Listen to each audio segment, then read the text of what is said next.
কোন জিনিস কাটলে বাড়ে? গাছ।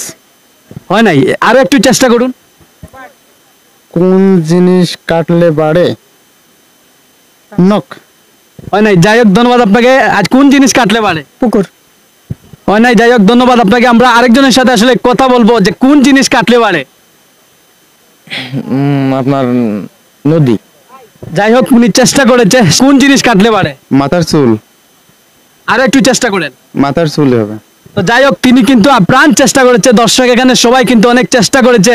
আমরা কিন্তু আরেকটা সুযোগ এই বাইকে দেবো, লাস্ট যে সুযোগটা হচ্ছে যে কোন জিনিস কাটলে পারে, আপনি কিন্তু একটু ভেবে চিন্তেই বলবেন। হ্যাঁ কোন জিনিস কাটলে পারে? মাটি। আপনি কি এটা সঠিকভাবে বলছেন? একটু ভেবে চিন্তে বলুন, সবাই কিন্তু অনেক উত্তর দিয়েছে। জি, ভেবে চিন্তে বলছি। আচ্ছা, ধন্যবাদ আপনাকে। আসলে তিনার উত্তরটা সঠিক হয়েছে, তিনি বলছেন যে মাটি আসলে কাটলে পারে। দর্শক আমরা বাইরের কাছ থেকে জানবো আসলে তিনারা কোথায় থেকে এসেছে। আমি ঝিনাইদহ থেকে আসছি।